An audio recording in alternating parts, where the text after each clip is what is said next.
Welcome to EnVision Center News, where we discuss community impact and involvement with today's nonprofit leaders and philanthropists. Thank you for joining us here today on EnVision Center News. I'm here with Brent Baker from the Pend Oreille Economic Partnership. Welcome. Thank you. Yeah, so let's start with just telling us a little bit about the Pend Oreille Economic Partnership and your role there and why you're here today. Okay, yeah, there is a bit of story to that. So the Pend Oreille Economic Partnership is part of the Bonner County Economic Development Corporation that was founded in 2000 by the original, I think it was 11 or 12 business owners and community members who formed the organization to broadly across the county provide free services to the community for economic and workforce development. They really wanted everything they did to be provided free to the public, and they wanted the big players at the time to step up and support that, which they did. So it was an amazing effort that they did, and it did really, really well, and survived the crash of 2008. And with no doubt, the whole community was bruised by that and the recession, the Great Recession that followed.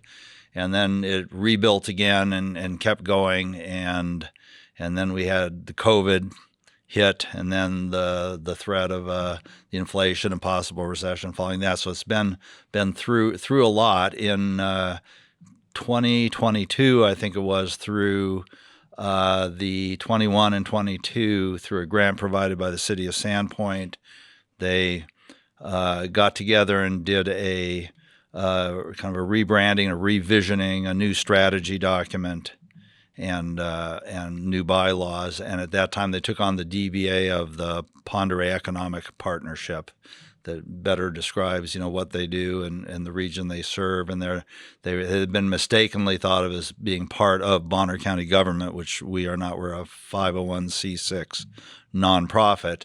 And through the COVID area, they distributed a lot of grants to help.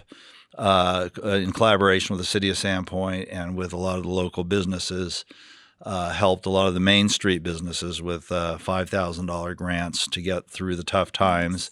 But in that process, membership started, falling off with all that uncertainty. Mm-hmm. And it went from an organization at one time of 100 members down to 15 members, 12 of which were paying members.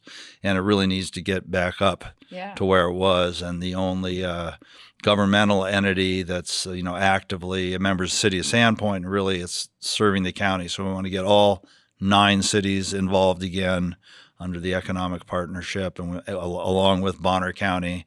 And we just got a $30,000 grant from Department of Commerce. Fantastic. For rural economic development. So we're trying to rebuild, pull in, the state, the county, all the municipalities, and the business community, as well as private individuals to get back behind the organization and let it provide the services that it can. Yeah. So did you write that grant? I did, and we weren't going to write it. We thought it's too late to do it. We're not sure. There's compliance issues, and should we do it, should we not? And we thought, we don't have enough time. So I just started in January getting familiar with the job. And we decided, no, maybe we shouldn't do it. And then I was speaking with Jenny Hemley from at another event from Department of Commerce, and she said, no, you definitely should apply. Come on, you could do it in a week. She probably thought, no, he really can't do it in a week. But she said, yeah, you can do it. So I said, okay, I'm going to do it. So I wrote the grant in 1 week, which was like way not enough time. But somehow it came out really good. They really liked it at Commerce, they told me. And we're amazed that I did it in a week. So fantastic. I just found out just a few days ago that we got that, so that'll help, get us going. Wonderful. Again. Yeah. So where is that $30,000 going to go? How are you going to? That's all for salary. That's to support the presence of an executive director. See, the organization had gone 2 years without a full-time executive director, and it took to have any executive directorship at all. It took one of the board members to step in and, on top of his day job, work half-time as an executive director, or try to do so. And it's just not enough. The position should have, ideally, if you look at what we can provide and what our vision and mission and goals are, that it really should have like 2.5 full-time equivalent personnel running this organization to provide services, and they had a half. And I'm doing it now with just me, one. So now there's a one. So I want to build it up. Yep. My goal is, as somebody who's actually retired, semi-retired, and of that age, I need to just put it on really solid ground for the future, find a replacement, and build it up to where I think it should be at a 2.5 FTE on solid footing, broadly supported across the county, and then maybe I can retire. So maybe, and that kind of stuff doesn't happen fast. So I'm giving it 6 years. 6 to get there. All right. If we can do it sooner, great. But Brent, I love it. I love it. So, okay, speaking of the mission, vision, values, tell us a little bit about the mission of the Pend Oreille Economic Partnership. Yeah, I'd be glad to. In fact, it's big. I would love it if we had a 5-word, statement of purpose and a 10-word mission. But it's more than that. It's a big thing, and it's an important thing. And so, if you don't mind, I'll just read it to you, the Please statement, because I'm afraid if I tried to wing it, I'm sure I'd leave something out. Fair enough. But it's been carefully crafted. This is my kind of rework of the work that was done in 21 and 22 by the board through that grant process, facilitated process. They did a lot of really, really good work, but part of that was to make that a living document and to refine it and grow it and improve it over time.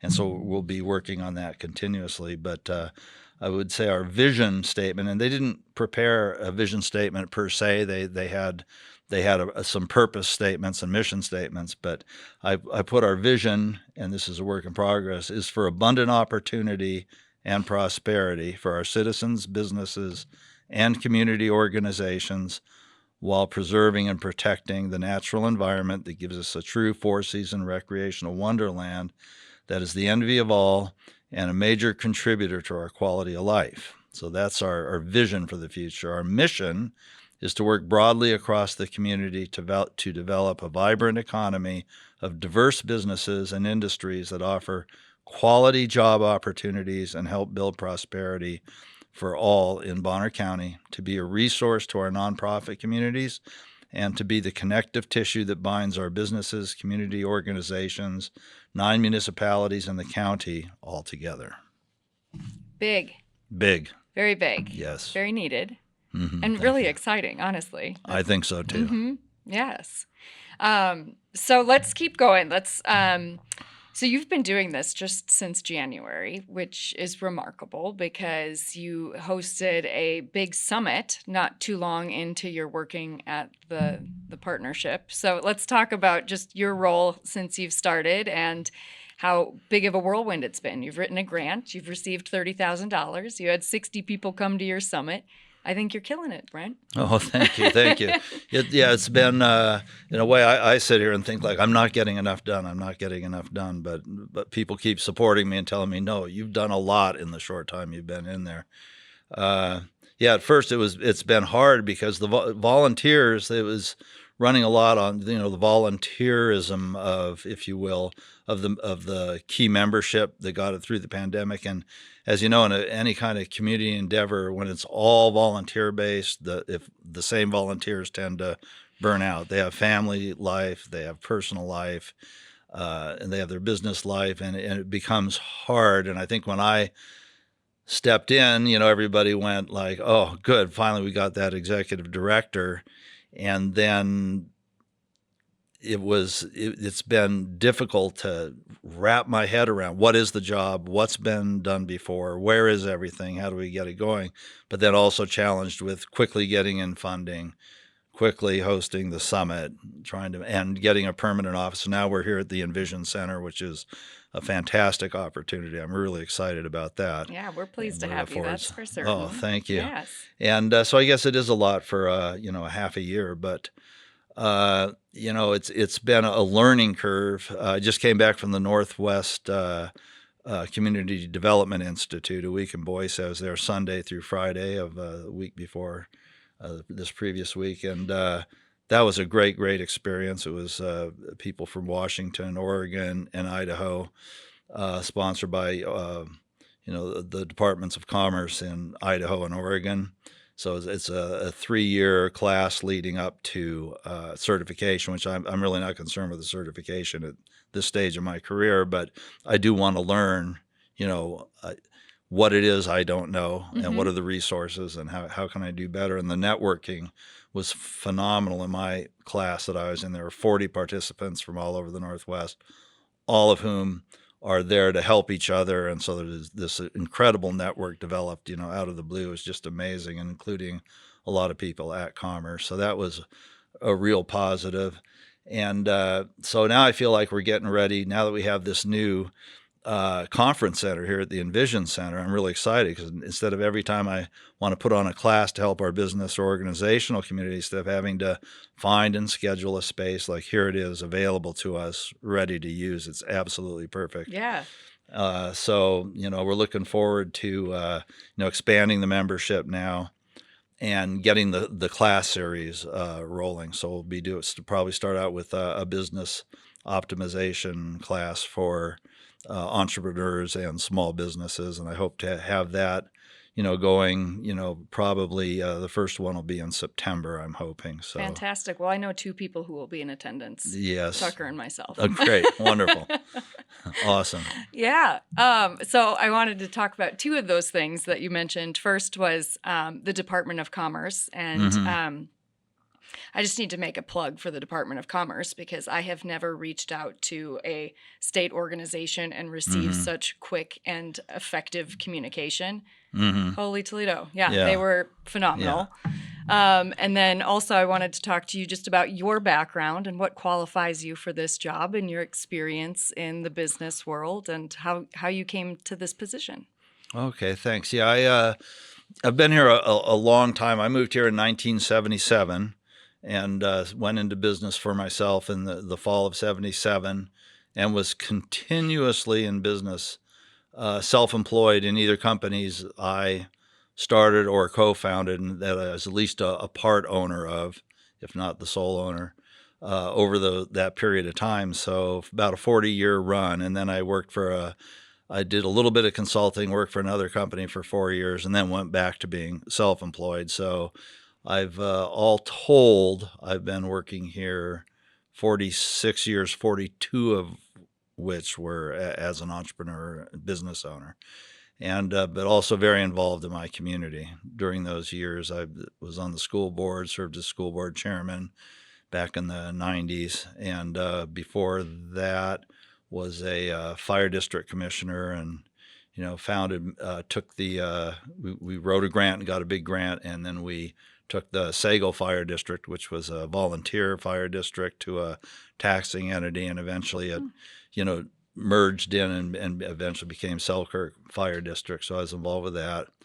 I founded a couple of nonprofits before. They were involved with education and training were the areas we were involved with, and helped co-found the Sandpoint Residential Carpentry Program and a bunch of other stuff like that, as well as soccer coach and all the normal stuff. So I love it. Been around, involved in the community, know a lot of people, and I've served for 20 years now on the Lakes Commission, which is a gubernatorial appointment. So I've got a lot of background, know a lot of people, been through the school of hard knocks, and I think I can help. I love it. Well qualified for certain, that's for sure. Okay, so you said you have 15 members currently? No, I think we're up to about, I think we have 20 paying members now. I think there were 12 paying members when I came on board, and the goal is to get it back up to 100 is where we need to be. And we need to include, we want the county, we're a rural district, and it's tough for rural districts, and that's why they have this grant program through Commerce, is just help I think there's 18 or 19 formally designated rural counties, and we're one of them. We're probably after unless they change the definition, after the 2030 census, because Sandpoint will almost for sure have over 10,000 residents, we will no longer qualify as a rural district. So the expectation is that economic development organizations be supported once they get to a certain size and a certain amount of economic activity. The cities and the counties and the businesses are expected to support, that organization. And so, like in Kootenai County, because Coeur d'Alene's been bigger than that for a long time, they're not eligible for this grant we just got, and but they're strongly supported. Their biggest supporters are Kootenai County, City of Post Falls, City of Coeur d'Alene, and then all the big businesses are all members now. They're very strong organizations, so we need to start moving toward that model of support. Yeah. So what does a membership look like? What do they get from it, and what do they give to you, and how does that all work? Well, the memberships are we have a broad range of memberships, ranging from more recent years we created one that we now call Friends and Associates, and it's like $179 a year, and it can be billed monthly, quarterly, and that's designed for entrepreneurs, really small businesses, retired folks who have been involved in this kind of thing, and they really don't have a business going, but they want to be involved. It's interesting, and they want to support it. So at that basic level, we have a very easy, membership. And then the different levels of corporate membership we offer range between $500 a year and $4,000 a year are sustaining members. And then, but we also want people to volunteer. We have, mentorship is a really big thing. Like a lot of some of our, companies I know recently, like in the specialty food industry, Lighthouse has been, really, really great. And Lighthouse, the owners of Lighthouse, the Hawkins family, back in 2000 were members of the original founding group that founded this.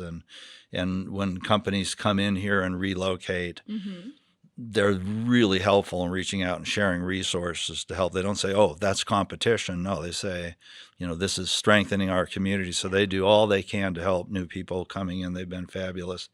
And, likewise in helping our own, we have the Kitchen Pend Oreille. They're helping lots of little businesses, so trying to get a start. So there's a lot of mentorship in the restaurant industry, in the food industry, in tech industry, anything that's a special skill of the membership. We want our people to be available to help, others, whether it's just in terms of referring, introductions, mentorship, whatever it is they can do.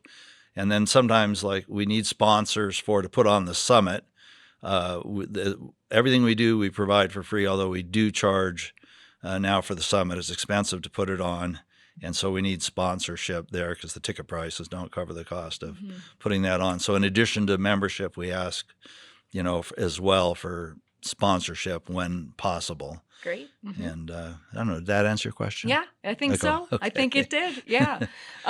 So how are you different from like a chamber of commerce? How do you go hand in hand, and how do you differ? And just explain that maybe for our listeners. Yeah, that's a really good question. That's something that people try and wrap their heads around in communities all across the country, but it is very different. The Chamber of Commerce focuses more on, tends to focus more on service industry and tourism and food and beverage and welcoming new people, whether it's as a tourist, people coming and visiting and wanting to know what's here, or new people moving into the area. I'm just moving here and what's here, and that's how you get familiar with the resources, who's there, what is there. So they're the welcome wagon to the business community, if you will, and more. And they have an ongoing leadership Sandpoint,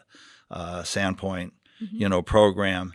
But they're focusing on Sandpoint, and we're countywide, so we're interested in the rural areas as well, and we're interested in discovering. There's been a shift. People used to think of economic development as just bringing new business to town or creating new jobs. They'd measure success by how many new jobs did we create, and right now there's more demand for help in our business community than there is supply. So really, even more than finding new business, we need to find new workers. So, and the paradigm's changed without developing infrastructure to accommodate new business. That's not necessarily helpful, and we have a bit of a housing crisis. affordable housing crisis. So bringing in a new company that says, oh, we're going to bring in 50 new employees and we're going to house them where? Right. So that doesn't help. So we need to be dealing systematically and simultaneously with our infrastructure issues, and especially with housing, workforce housing, especially for the for young people and for the service industries. We need to make provisions for those communities and have stepping stones as they leave that. Right now, there's kind of a gap between what's available for that initial entry-level housing, whether it be rental or ownership, but then there's a big gap between what's actually out there on the market. So we need to have steps and have it coordinated with what are the businesses we have here, what are the wages they can pay, and what are the housing opportunities that go with that, and that all has to be looked at kind of holistically or organically to properly solve the problem. So we're looking at doing a study starting later this year to determine if we're going to attract industry here, what industry. We don't want to attract just anybody, but we want to know what will serve the community that's already here. So I plan to go around to all our businesses that I can and interview, saying if there were to be a new business to move in to help support your business, what would that be? And see if we can find patterns of who it is we should be talking to before we do outreach. We don't want to just say, oh, everybody come here. Right. I think some of the traffic issues we're seeing and so on makes us think maybe that's not the best approach. So we want to be very targeted in who we invite here and instead focus more on helping those that are already here, strengthen the businesses that are here already, help them with their talent pipeline, and help them, optimize, grow, and scale their businesses so we can see economic growth without attracting anybody new, actually, although we will want to attract some new, but like I say, we'd like that to be very targeted. Yeah. Do you guys do any programs within the school system to start getting kids on track or thinking in terms of entrepreneurship, or is that something that may come down the pipeline? Or? Yes, that's on the horizon. There are programs in place. There are actually a lot of programs. We partner right now with, at our economic summit, we had representatives from Lake Pend Oreille School District and from the University of Idaho and from the NIC Workforce Training Program. They were all there, and we do already interact and collaborate and work together, but we need to do more and do better and do differently. And then there's a grant through that was brought into Kootenai County Economic Development, and then they subcontract to us to help with Bonner County. It's the Talent Pipeline Management Program. So we're trying to bring industry groups, cohorts together to help determine, what are the skill sets and the type of people we need, and develop pipelines collaborating with the existing school districts and the colleges and universities, and developing apprenticeship programs to actually start creating very well-defined, pipelines to our businesses because they need it. Right. Okay, I have two questions. I think I'm going to go with this one first about historically, what is your guys' greatest achievement? I think it ties into what you've been talking about here a little bit. Well, it's hard to say. I've seen that question there, and it's hard to say what is the one achievement. And since I wasn't involved with the organization in its first 2 decades, I don't feel really like I'm the one to speak to it. But I think of it as just the creation with the commitment they made of the original founders. I see as it was a great achievement because it really. Before there was a Destination Sandpoint, which is Sandpoint specific organization. It lasted about a decade, and then I think it disbanded, and then this replaced it, but it made it countywide and with a different type of commitment from those visionary founders. And I think the founding of it itself was a great achievement. And then on top of that, I know when they lobbied to bring in the post that allowed us to have broadband high-speed internet. And then the city of, and they turned it over to the city of Sandpoint, then developed and spread that network. And now it's growing, countywide, but it started here in Sandpoint. I thought that was really a pivotal event, but then also expanding the base of our economy. When I moved here in the 70s, the base of the economy had been traditionally, it was all, logging and mills and mining and ranching, and then the services that serve those industries. And then recreation was the nascent new industry regionally. But then they took it and evolved it beyond there. And then we got into, aerospace and the airport development around the airport, high-tech manufacturing, aerospace, and now technology and other industries have been brought in to expand and diversify our economic base. So I think that, along with the broadband internet and the actual founding of the organizations, those are the ones I'm aware of. Yeah, definitely. Well, I think those all, that laying the groundwork of the fiber, bringing that in, creating this pipeline of people that can now come and work here. We have more like Gen X and Gen Z people moving here than ever, and they all work from home and remotely, and they can do that because of the internet that's here. How does that affect our economy?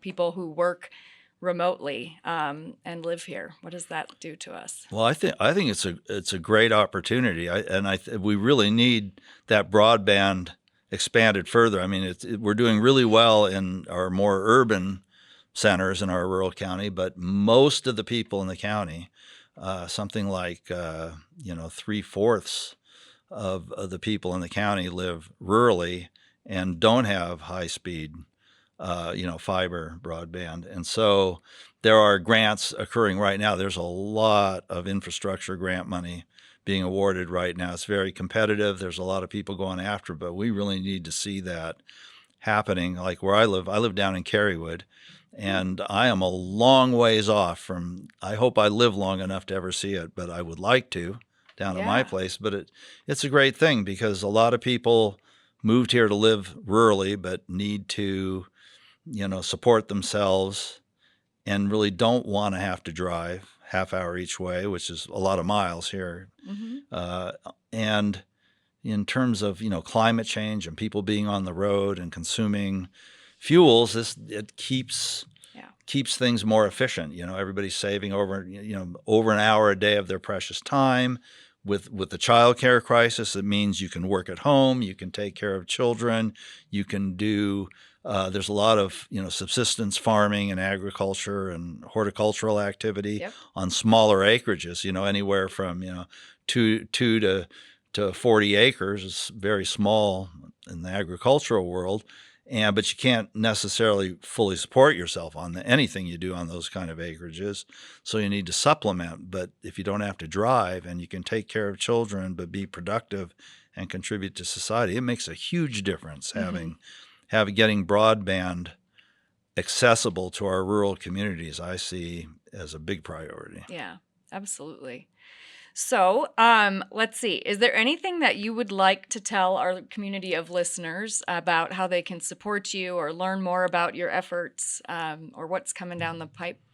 Well, I would love to see people, more people join up. We're up to 20 or so, a few over 20 maybe members now. We want to get it to 100. My goal is to get 100 to 100 within a year, but with everything else going on, I don't know if I'll hit that goal. But we want everybody to join, really, as many as can. And we want people to keep their eyes out for the upcoming workshops coming up in classes, because we're going to have some great ones on entrepreneurship, on business optimization, on leadership, and also getting some community discussions going. We've already started at the summit. We are really not happy about some of the polarization and the way public discourse proceeds in the political realm in the county, and we don't see that as helpful. And we need to get dialogue going between the various communities, because really what anybody who's lived here a long time knows that what Bonner County is really about is about being really good neighbors.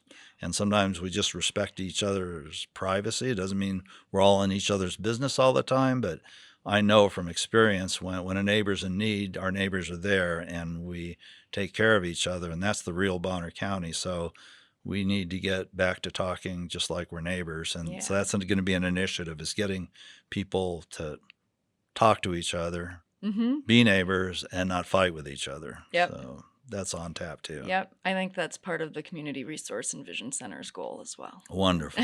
Yeah, across the board. I know. And I saw on here, the biggest challenge has been re-engaging after COVID. And that to me is part of the re-engaging after COVID, is just people learning to be people again, and to kind of just let that anger and that fear and that like tense behavior that was kind of coming out of people at that time, to just like shove that off and get back to who you were, and how to look people in the eye and have a conversation and help them when they need a hand, and to just get back to a little bit of the normalcy that we had and the things that made Bonner County so wonderful. Yeah, I couldn't agree more. Yeah. So. Cool. Well, Brent, thank you so much for being here today. And I'll see you at your desk because you're 10 paces away from me now. It's great. I'm excited to see you for the rest of the year, and to see what kind of, not summits, but conferences and classes you're going to have in the conference room over there. It's going to be wonderful. Great. Well, thank you so much for having me. Awesome. Thank you. Thanks for listening to today's episode. For more information, you can go to crecIdaho.com. Please like, share, and subscribe. We'll see you again soon.